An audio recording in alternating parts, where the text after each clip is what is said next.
Making waves. Making waves. Making waves. Making waves. Making waves. Making waves. Making waves. Making waves. Making waves. Making waves. This is the Making Waves VO podcast with Kevin Kilpatrick and Bobby Maxwell. Welcome to the Making Waves VO podcast presented by Full Compass and FullCompass.com. Bobby? We know VO. We have an amazing episode. I'm so happy to be able to be part of this episode of the Making Waves VO podcast. We have some very special guests, and we're going to talk about some important subjects in the world of voiceover. Bobby and I, in our previous incarnation of the podcast, were able to talk in some length with Trey Mosley and Krista Walrock about things that are going on in the voiceover community, and we just kind of want to touch on that subject again to see if things have gotten any better in that regard. We have three amazing guests with us today, and they are voice actor and world traveler, having visited all 7 continents. Rebecca Lee is with us. Voice actor, on-camera actor, singer, and coach Nazia Chaudry is here with us. And voice actor, on-camera actor, and writer Yeni Alvarez. Ladies, welcome. Those are some resumes there. Impressive. Pretty impressive. Let's go around the room. Rebecca, we're going to start with you. Okay. Rebecca and I became fast friends in Switzerland last year, or in 2022. We became fast friends in whatever it takes, Bobby. Whatever it takes. Oh, by the way, Rebecca, congratulations again on your engagement. Oh, thank you so much. Oh, congratulations. Thank you, y'all. Yay, I'm still basking in the glow. Good. Well, let's talk about the basking in the glow of being a full-time voice actor and just crushing it. Rebecca, we're going to start with you. How did you get into the world of voiceover, and tell us what you're working on lately? Okay. Well, I started off, I was a flight attendant for 15 years, a flight attendant and then a student pilot because I love travel, as you mentioned, the 7 continents, and I really just enjoy getting around, and I thought that was it for me, and I just wanted to make more money, so then I started learning how to fly the plane once I figured out that the pilots were not any more intelligent than I, but made more money. But as I was finishing out that process, I had gone about part-time flying as a flight attendant. I had gotten the repeated refrain. I should backtrack and say that I fly the little puddle jumpers, the little 50-seaters, maybe 70-seaters that kind of take you within the country. You're still flying a plane, though. You're still flying a plane. Who cares how big it is? Well, right? I just meant because when I would be as a flight attendant, when I would do all the announcements. There was no machine, there was no PA, there was no system where we could just press a button and then Viola Davis or somebody comes on. So I was always the one doing the announcements, and I used to hear for years, once people figured out that it was a real person, because for the most part they thought it wasn't a recording, and when they did turn around where I would say something a little bit off that let them know that it was an actual human talking, they would, oh, of course you should do this, you should do that, and I'm just thinking, do you know somebody? Do you have the hookup? Because that sounds great. But years of hearing that, and finally someone actually hired me right there on the spot. They said, your voice is amazing. The jet bridge is pulling up to the plane, and they said, listen, I just need you to record my outgoing voicemail on my phone. Tell them my name is Chris this, and just do my message, and I'll give you $100 right now. And he did it. So, and he did it. So then I started really taking it seriously. And from there, I just went and took courses, studied, had demos made, built my studio space. I was very slow about it. It took years. But then I was in position when COVID happened. And so I was already recording, but doing it very, very part-time, one toe in, but very still much falling back on the hammock of my career as a flight attendant. But then COVID happened, and then it was sink or swim because they were trying to get rid of people, and they offered me my flight benefits for life if I would just leave. So then, wow, yeah. So I had nothing else. So I just retired, retired and took my benefits, and then jumped into voiceover head first. I had no client list, no anything, and for the time that I came in and just what was happening in the culture, there was a lot of stuff after George Floyd's death, Black Lives Matter, the way diversity was being pushed to the forefront, I took off. It was like I walked off the plank and then never hit the water, just sailed right up into the air. So it was a combination of things that happened. And because I was ready, I had the training and I had the instruments and I had the space, I just took off and haven't looked back yet. Haven't looked back since. And what genres are you focusing on now? I've got a little bit of everything. The one of my latest is I'm doing a lot of in-show narration. I've got one on National Geographic called Science Fair, the series that just came out, and I'm doing one right now for Tubi, a murder mystery type, ID channel type thing. And promo has been really, really big for me. CBS, CNN, PBS Kids. I'm the voice of the Hallmark Mahogany Channel. Let me think. And I've still got some really good commercial stuff coming in too. So it's kind of all over the place right now. But those are my top 3, I say. You don't want to miss what's next. Making Waves returns momentarily. Hey everyone, David Toback, COO of the Global Voice Acting Academy, also creator of the GVA Rate Guide and a voice actor. And you're listening to the Making Waves VO podcast. Oh, Bobby, I remember getting into voiceover, and one of the most exciting parts about getting into voiceover is buying all the gear. You don't realize that until you become a voice actor and you got to produce your own stuff.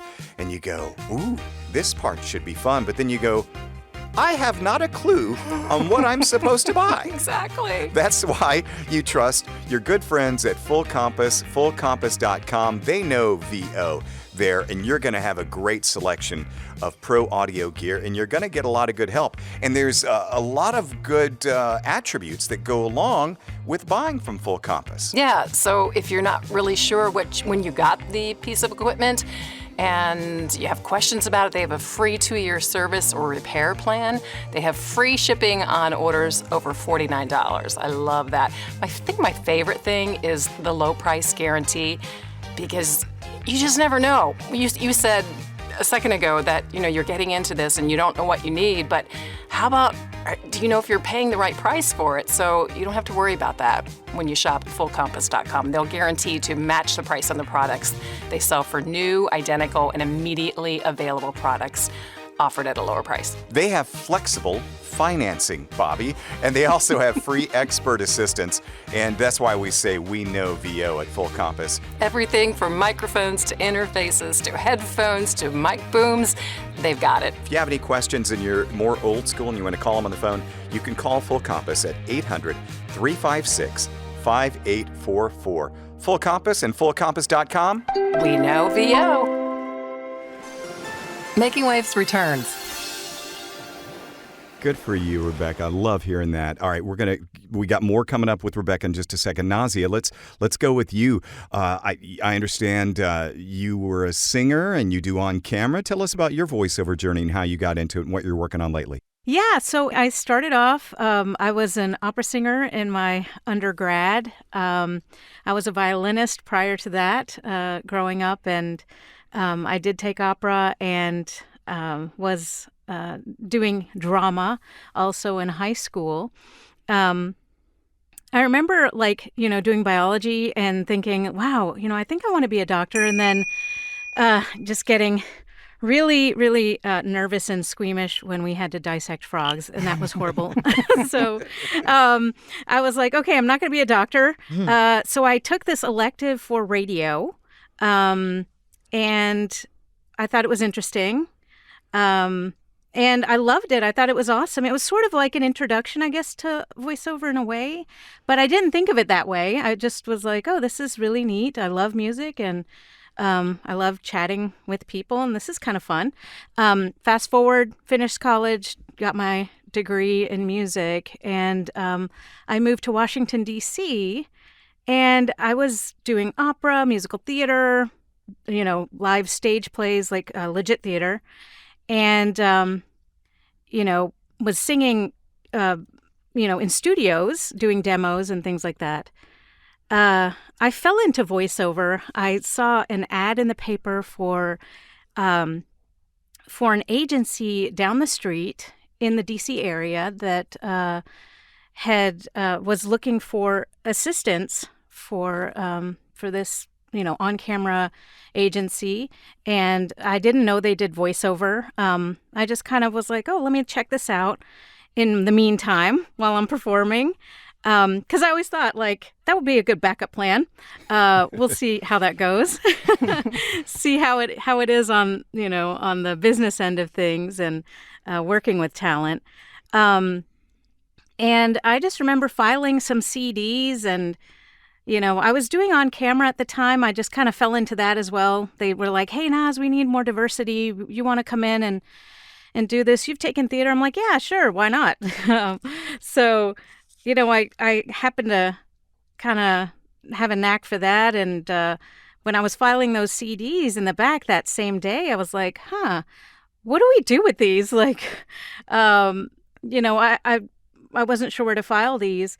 And the agent was like, oh, yeah, we work with voiceover talent, too. And I was like, oh, that's interesting. So, there really wasn't that much information out there on voiceover.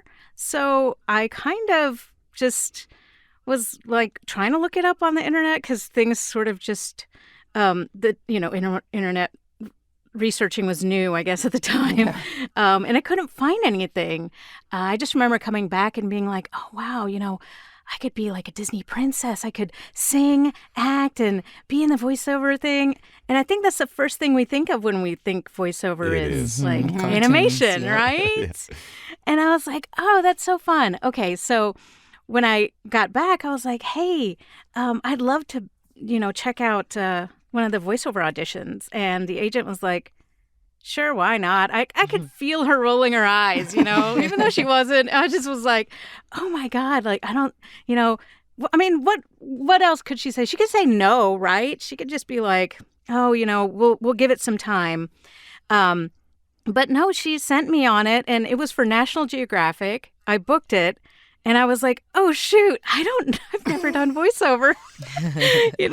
She's like, just do whatever you did when you were in there. And, we did the auditions in our agent's office at the time.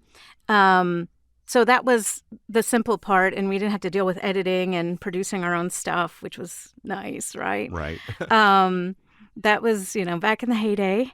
But then, when I walked into the studio, I just remember before that thinking, okay, I asked all my friends who were in on camera and also did voiceover. I asked other friends who may have had some insight, on the radio side.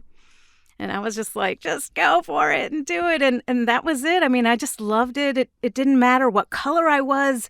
I didn't have to worry about being on camera, that I wasn't the right ethnicity for whatever role that was up for that time. And that sort of just started my career. And over time, I've tried to balance it all and manage it all as a musician and a voiceover talent and doing on camera. And I think it is one of those like things where you have to be mindful and slow down.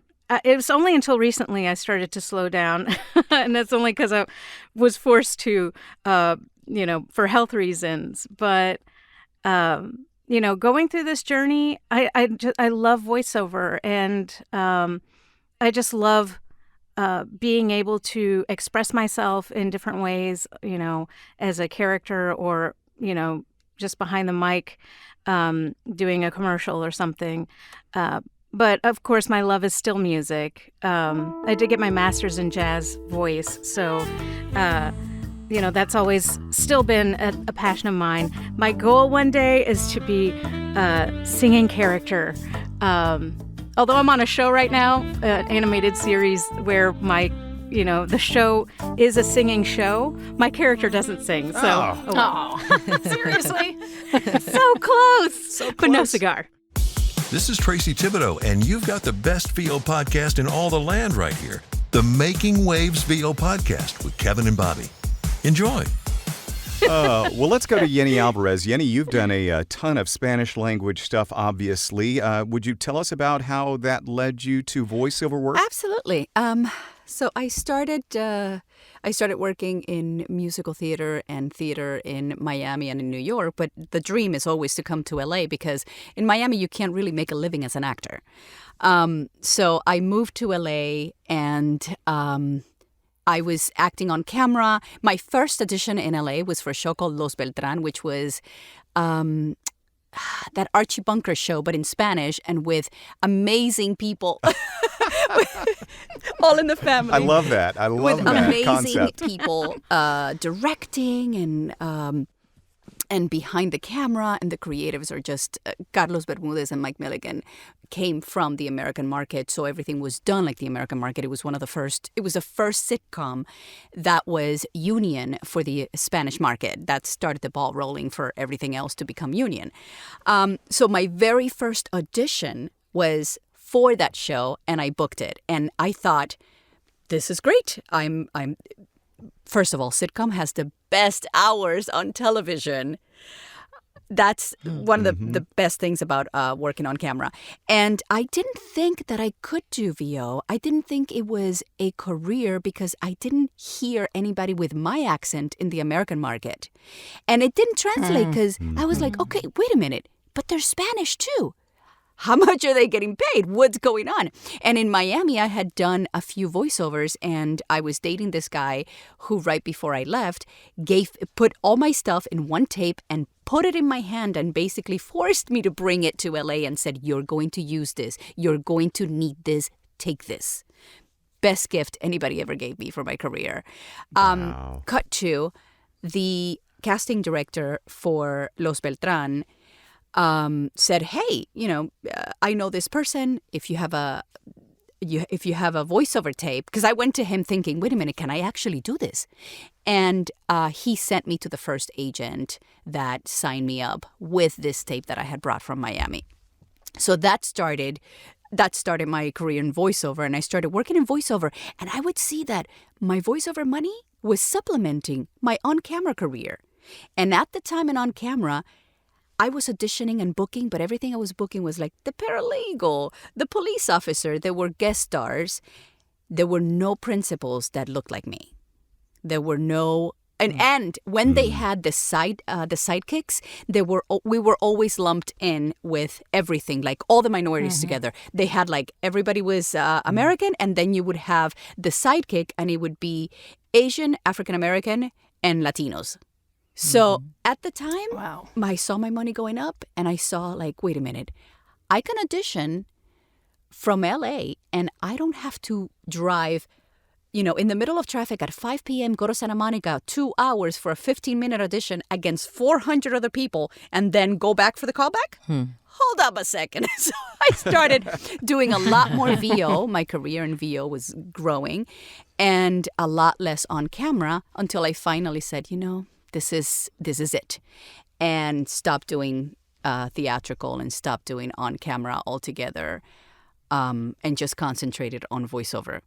And one of the first things that kind of made the switch, I took a class at the Disney Studios with Andrea Romano. My very first audition, because of course everybody wants to do animation. My very first animation workshop. And I was prepared. I had my tape. I had my agent. I'm taking this animation workshop. And at the time, Andrea Romano said, does anybody have a tape that we can listen to? I said, I do. And I gave her a copy of my tape. She started playing it. In walks Brian Nesky, who is the guy at Disney who hires all the voices for the parks. He walks in, and there's my voiceover playing.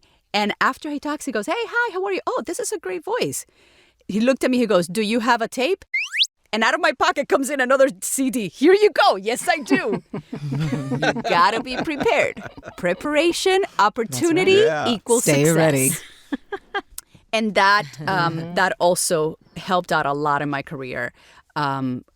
Cut to my first audition for my first audition for Disney, and I booked all the Spanish PA announcements. I think we recorded 10 that first time that I went in. Awesome. Wow. So yeah, I mean, that was. What was the second question? What am I doing right now? Yeah, what genres are you focusing on? I do a lot of commercials, Spanish commercials, and commercials in English with my accent. There's that little niche of the Spanish accent, slight to heavy, which now, thankfully, now they're just focusing on very authentic. So, I can speak with my natural accent. I'm doing animation. There's a Barbie animated movie that's coming out that I'm in. There's a movie called Pinocchio and the Water of Life that looks amazing that hopefully will come out this year. what else? And I'm still at Disney. I'm still the PA announcement telling people to keep your hands inside the vehicle at all times. And a couple of years back, they also hired me for the first true Latina character voice at the parks, which is Rosita. She flies out of the tiki room, and I used to she love tells the tiki room. these really cute, very clean jokes at the Tropical Hideaway. So that's exciting to see like this big animatronic bird with my voice coming out of it. I don't know that I would sit there for that long and listen to it. So cool. 3 amazing stories there, and so different, and your voices are also different. I just love this. I couldn't have picked 3 better people, Kevin. And diversity has been a big word for a while now, thank goodness.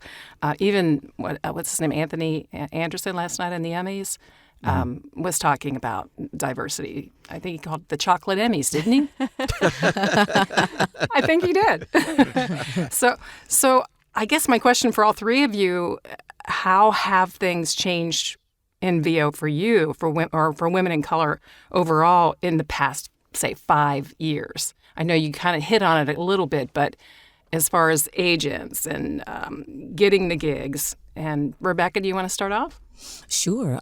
Yeah, I definitely noticed a difference. I mean, granted, when I first was putting my toes in the water, I was doing mostly corporate stuff. I mean, what agent was even going to look for me really at that point with the lack of experience that I had? But suddenly, I told you some things that shifted politically and socially, and suddenly people were putting out like on social media, like looking for African American talent, looking for this, looking for authentic representation, and soon I was beating people off, which was really it was really something. It was Didn't expect that, did you? Not at all, and like I said, I was ready, I was prepared, so I got my materials and submitted them, and just boom, every door that I knocked on really seemed to just open, and that was the beautiful impact of people finally kind of waking up and saying, we need authentic representation. This world of ours, this country of ours here, but the world is made up of more than just this. And so suddenly, like, it was a fire hose, like it just all these opportunities. And so now you look, and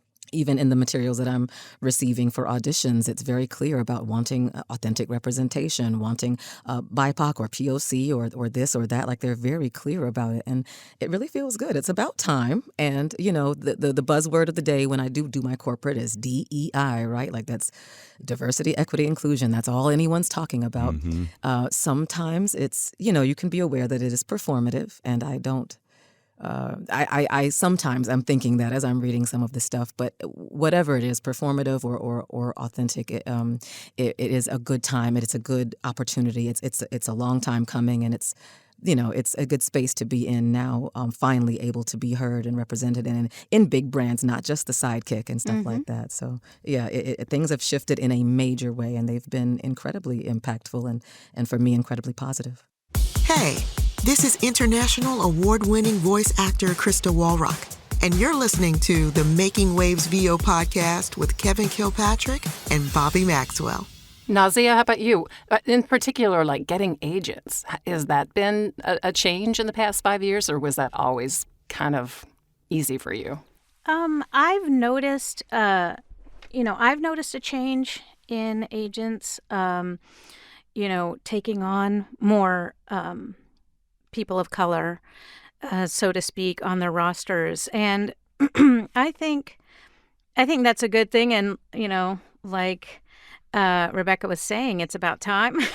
Yeah. But, you know, this event would not happen unless it was for the incidents with George Floyd, as unfortunate as it was, right? I feel like that really shed some light on not just Black voices, but other underrepresented minorities as well. Absolutely.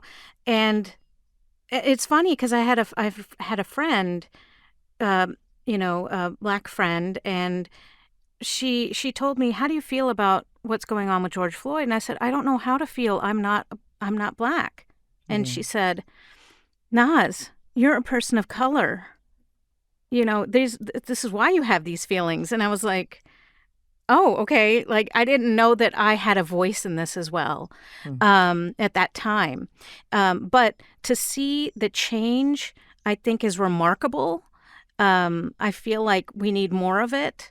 There are production companies, I feel, that are making those moves as well. I know Pandora is very heavy on diverse voices and people of color, and making sure that they have a certain percentage of voices on their roster that are people of color, and not just Black voices or brown voices, Asian, Latino, every one you can imagine, and including the underrepresented minority, such as, Indian, Native American, and other ethnicities. So, I noticed a shift in the beginning of my own, not necessarily, well, I guess it had to do with the agencies, where I saw a lot on the roster, or a lot on the auditions, saying Black voices or Latino voices or Latinx.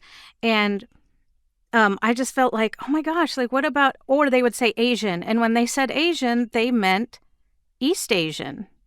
Because I would look at the breakdowns and I would see that, it's clearly an East Asian character, although they're saying Asian. I think Hollywood's version of Asian is It's a stereotype. East Asian. Yes, exactly.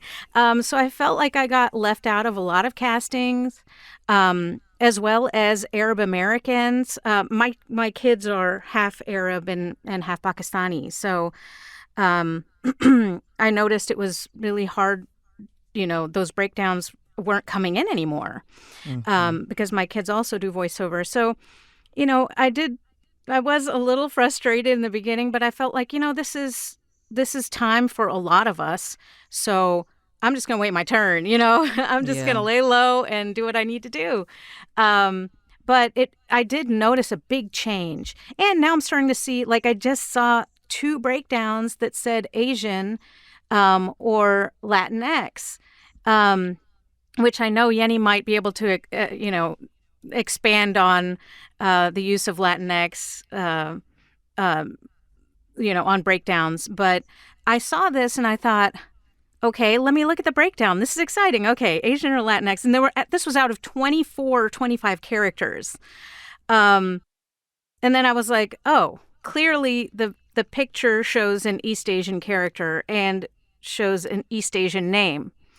So I thought, okay, they don't mean all Asian, Exactly. So I still feel like with Google and, we have all these opportunities to look up, these areas in the world that at some point we would know, like, that Asia is huge, We've got we've got a lot of different sections in that. So I start to see these breakdowns almost becoming like on-camera breakdowns, in my opinion.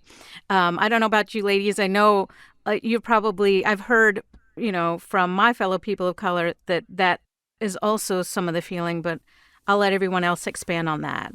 Yeni, have you seen that? Have you seen, more Latinx auditions coming through? And I'm whitey McWhite. I mean, like, I'm as white as they come. So He is. Trust me. I don't see, Latinx.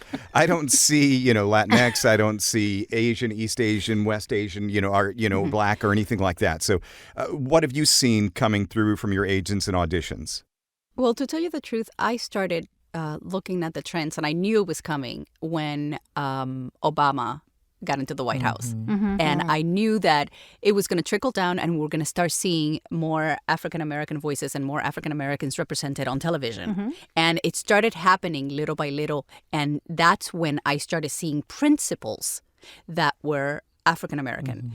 Cut to all this Latinx stuff and the voices. And yes, the diversity has gotten a little better for Latinx and for Latinos, whether you're South American or Caribbean or whatever. And sometimes it's super specific, like they want somebody from Colombia or they want somebody from Chile. And I'm like, okay, so when that happens, I'm out of it. But if it's not Cuba. that specific here. What if it's Cuba? Yeah. it's still, as far as Latinos are concerned, it's still not as great a percentage. I mean, I don't know what the percentage is for African Americans, but I see I see a lot of opportunities, which is absolutely wonderful because it'll definitely trickle down to everybody else and all the rest of the minorities. But Latinos are still not represented. We make up 20% of the population, and we're represented 2.6 a few years back, and last year 3.3 in front and behind of the camera. So it's like, yeah, you're seeing it.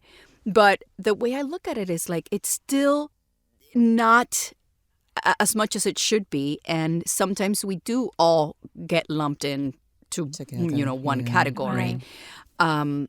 Eventually, hopefully, it will get better.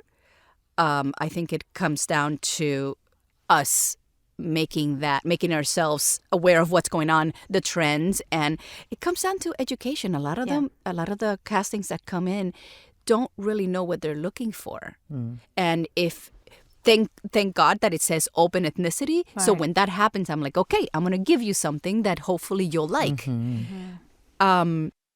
But yeah, I mean, when it comes down to, I think I just read something for a Brazilian. I'm like, I can't do a Brazilian. I can't do Portuguese. I can't do that. It's not that open. Well, if anything, they'll like, I'll have clients every once in a while they'll say, you've been hired for this, but do you know anybody who speaks Spanish? So you're right. They just kind of lump it in as Spanish speaking. They don't go any deeper. Right. In the Making Waves VO podcast, we'll be right back. This is voice actor and voice acting coach Linda Bruno, and you're listening to the Making Waves VO podcast with Kevin Kilpatrick and Bobby Maxwell. I heard it's really good. As a voice actor, you want to focus on what's important, right? Like pulling off the perfect read. You don't want to stress about tech stuff. That's why Full Compass is in your corner. With 50 years experience in pro audio, Full Compass has everything we voice actors need. Mics, headphones, monitors, mixers, interfaces, DAWs, all the goodies. And their certified product experts help with everything they sell. Plus, you can get free same-day shipping, flexible financing, and a low-price guarantee. See it all at fullcompass.com. Fullcompass.com. They know VO. Now back to the podcast. What's the future hold for you, Rebecca? Like, what are you expecting to see on the horizon in terms of opportunities? That's a good question. I am sort of pessimistic. So I think that people jump on a bandwagon and then jump to the next thing that is cool. So while I'm enjoying this and I think it's beautiful, and I do think that the industry won't ever be able to go back to completely white male only, like you can't erase this momentum that's been made. But I do think that probably other topics will become trendy. For example, now we've got a lot of casting for non-binary and things like that. And I just think that that's going to be the next wave. And then I'm not sure what the next wave is. I mean, I'm being LGBT myself from this community, I am a lesbian. And so I'm looking and excited when I see things like that, when I see them asking for authentic this or authentic that. So I think that there'll be still space for me and progress for me to move in one way or another, to move upward, because, again, representation and authenticity. But I just don't know. Like, I'm kind of also looking at just watching and seeing, okay, is this going to drop out and is something else going to take to be the interesting thing, the buzzword, the cool thing to be, or the thing that's getting the job? Or am I virtue signaling somehow with my company by saying that, hey, I hired this? I don't know. So that's where I fall. I can't wait to hear from the other ladies, because I'm kind of like, I don't know. I'm not sure. But I do anticipate, at least until AI takes everything down, being able to kind of just stay as relevant as possible, and within that, my own skill set, keeping that sharp and just kind of staying abreast of what's going on. And between that and being Black and gay, honey, hopefully something. hopefully I stay cool long enough to make a nice long career of this. We'll see. And female. Right. There we go. But don't you love it, ladies, that finally the casting people are saying, you have to be authentic. Yeah. Black. Before there were people imitating it. And Absolutely. yeah, Absolutely. Right. They still are, though. Yeah, They still there's are. still a lot Especially of that in the going on, yeah. animation thing. I mean, you can't fault the actors for that, but there's still people there doing the accents, even though it's not authentic. So it comes from up top. Yeah. Right. Well, get it together, people. I mean, I'm happy that I do have the opportunity to audition for things, Sure. but again, in the animation market, it's still a tight circle, and the people that are doing it have been doing it for so long and can do the accents. So I mean, how can you fault them? True. Yeah. Nazia, what is your perfect voiceover universe for the future? Oh, my perfect voiceover universe. I don't know. As much as I love the authenticity and that, we're being authentic with casting, like Yeni mentioned, they're getting very specific, and, we're getting really detailed in what type of, what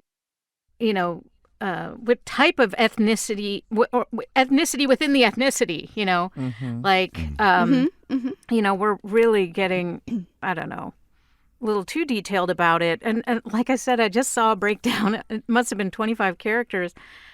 And it did say authentic.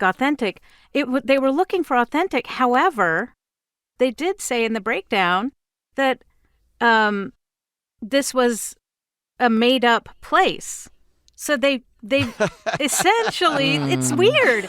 It sounded like they wanted the essence of these characters, but they wanted the authenticity to be there, but they were from a made-up place that didn't exist. You can't get authentic that way. It's like when you see a script and they're like, Kevin, this character is not an announcer. He's your next door neighbor. He is your friendly guy. He is this, and the script says announcer. Yes. And, it's... But see, I see that's where it's not great for Right. us. Because, for example, when you want African American, they're not going to be super specific. But when you want Latino, they can be from all these other countries. So it's like, how do you? It's not great. Hey, South Maybe Asians. we do want to be lumped I into know, all Latinx. right? How can they change that? I don't know that I have an answer for you. I don't know. I'm going to jump in here, Kevin. I feel like, okay, so before it didn't matter what I looked like, behind the mic. It did not matter. I could voice a corporate narration. I could voice a commercial. It did not matter what I looked like. And then when I see these breakdowns, okay, let's say the breakdown will say Caucasian, Southern. But I grew up in Indiana, I'm born and bred in Indiana. Yes, my heritage is Pakistani, but I am American, So, but I've not been cast for any roles, although I can do a great Southern accent. I grew up in it. I'm not getting cast for those things, even when I audition. So it can be disheartening as an actor because you feel like, okay, I know all these, I'm a quick study on accents and things like that. There's that flip side to it. That's really interesting. Yeah. Because I don't hear an accent. Maybe that's because I have an accent. But, I've lived all over. So I've lived in Louisville, Kentucky. That's where I grew up, close to there. D.C., Miami. I went to college in Miami, my undergrad. Now I'm living in Dallas. So, I don't know. The perfect world, I don't think that exists. And I feel like we're inching. We're very, it's very slow progress. We're making some progress, but Nazia, do you audition for roles that ask for a Pakistani accent? Yes, I do. Awesome. And Pakistani or Indian, my heritage is South Asian. So my grandparents, due to the partition, were Indian before Pakistan was Pakistan, right? Okay. So that was just a little technicality there. But, that's the only way I can play the Indian roles is because of my heritage, my background, in addition to Pakistani roles. But, I do a fair amount of other accents. Like my husband is Egyptian. So I do a pretty good Egyptian accent. I've lived with my in-laws for a long time. But then again, it's if they're asking for authentic, then I back away. Mm-hmm, You know what I mean? mm-hmm.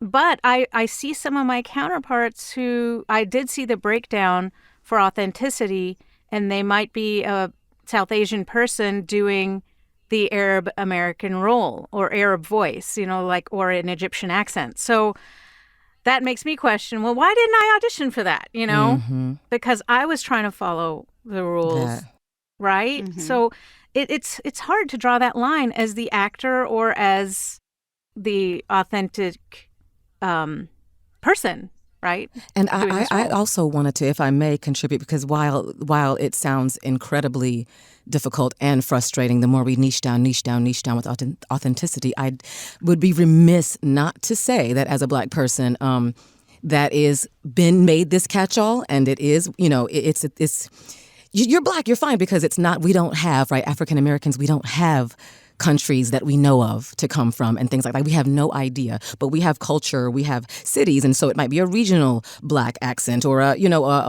from up north or something. But we, amongst ourselves, talk a lot about being pigeonholed into the Black accent, like I am African American. No matter how I sound, I am, and that's authentic. But what they're looking for sometimes, and what they really want, is what we call urban, and I'm air quoting as hard as I can. Mm-hmm.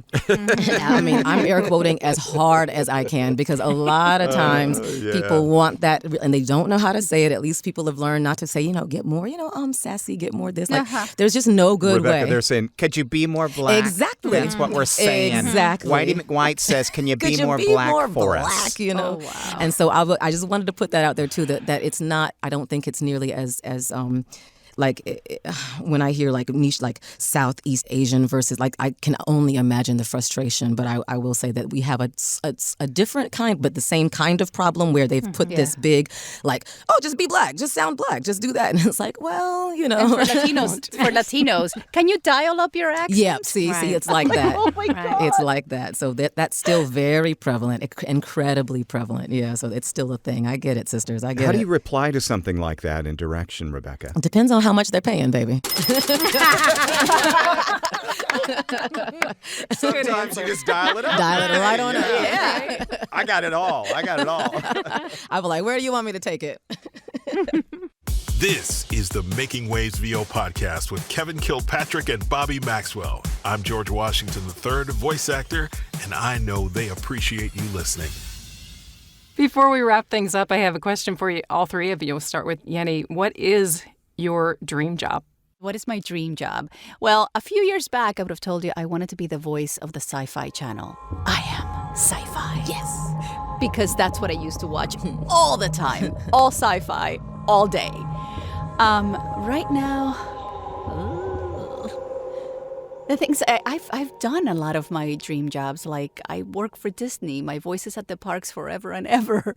I would just love to be able to travel anywhere and live anywhere in the world and just have my own little, oh yeah, you need me when? Okay, great, let's do it. And then go back to my vineyard and have wine. There we go. Yeah. Yeah, I think that would be That's the it. dream career. There we go. Not just the gig. Yeah. Dream job. I love Lin-Manuel Miranda. That's my dream job. Work in an animated film with Lin-Manuel Miranda. Okay. That's cool. Oh, yeah. Very nice. It's on tape. Yes. Put it out into the universe. Lin-Manuel. Nazia, what about you? What's your dream VO job? I gotta say it. I mean, I want to be a Disney princess one day. I still haven't made it there. One day. Sparkles here? Yeah. I mean, who wouldn't want to be, right, Kevin? You've always dreamed of being a Disney princess. I've always right? dreamed of being a Disney princess. Yes. You've read my journals. Nazia, that's how I paid for college. Oh, really? I did kid shows, and I went to college Monday through Friday, and Saturday and Sunday I was every single Disney princess and Barney and Baby Bop and Ninja Turtles and Power Rangers for little kids' parties, and that paid my college. Wow. That's awesome. Very cool. That's awesome. And Rebecca, what about you? What's your dream VO job? Nazia took mine. Okay, I'm such a huge. You can still as have everybody that. as Keep the dream alive. Mine and yours, Kevin. Also, I know that we just determined that was your dream. But Kevin, I'll I give you one. deemed it Kevin's dream. I read his diary. The ladies want to be Disney princesses. I want to be a Disney villain. Oh, that's nice. hot. Yes. Yes, that would be amazing. That would be amazing. Rebecca, I thought you would want to be. I thought you'd want to be the voice of God for an award show. That is, I was going to say that was my next yeah. top two. No, seriously, that's my next top two. Was either the brand voice hear of that. some stupid luxury car, or live announce, and that is what I'm going for now. I actually am putting some energy into finding out how to get on stage live announcing like that. That would be amazing, just You amazing. would be great at that. So. Yeah, that would be. I think that would knock off a whole bunch of. At least until I get to Disney princess / villain status, that would be amazing. Oh, Let's write it. You asked a question. How do we change that? I think it comes from the top. I think it comes from executives and writers that want to write it and do it well. I think that's my little second career, my second act. I'm writing things, and I'm writing for the children's space, and I'm writing what I know, which is diversity. Right. That's awesome. So I think, and if that's what you want, and maybe this is something else that you want to look into, make your own project. Make your own Disney princess project and put it out there, or Disney villain in my case. Yeah. Very true. Create the thing. If you build it comes from the top. If we have more diversity in executives at studios or writers, the WGA is doing a great thing with that. The WGA has a Latino committee. They have the African American committee, the Women's Committee, and they're all getting things done. And it's happening little by little, but it's happening. This has been an amazing episode, ladies. Thank you so much. I'm going to go around the room. Rebecca Lee, if somebody was interested in hiring you, booking you, how can they reach you? They could reach me at RebeccaLeeSpeaks.com. That is the easiest and fastest way. Do we give phone numbers on here, or is that we save that for later? Nah, just your web. Okay. That's good. I don't want any creepers calling Any me. creeper like, hey, girl, read me the bedtime story. Nazia, what about yourself? How can they reach They you? can find me at nazvoice.com, nazvoice.com. Love it. Yeni, and yourself? YeniAlvarez.com and SpanishVoiceover.com. Oh, that's a nice URL. Good URL. Man. Love it. Ladies, thank you so much for your time and your insight, and thanks for being part of the Making Waves VO podcast today. We hope this will resound with people. And oh, doggone it, I did want, really quick, Rebecca, if I could get some words of wisdom from you, because you're kind of fresh into the voiceover world these last, almost 10 years or so. How can you inspire somebody that maybe a person of color that is considering this as a career? What would you say to them right now if they're, wondering whether they can do it? Oh, wow. Okay. My knee-jerk reaction is watch out for AI, y'all. But no, in real life, I would just say that absolutely it is possible, and it is about being yourself. It is about all the experiences that you've had, everything that you bring to it, the authentic sound of your voice and where you're from and who's loved you and who's hurt you, and all of that makes up the person that we're hearing behind the mic, so that it's okay to dream big and dream of more and imagine yourself doing this thing. It is totally possible. Just put yourself out there, get the coaching, get the classes, and let that inner light shine and show who you are, and it's absolutely achievable. Love it. Love it. Thank Read you your so contracts. much. Yeah, read your contracts. Read your contracts.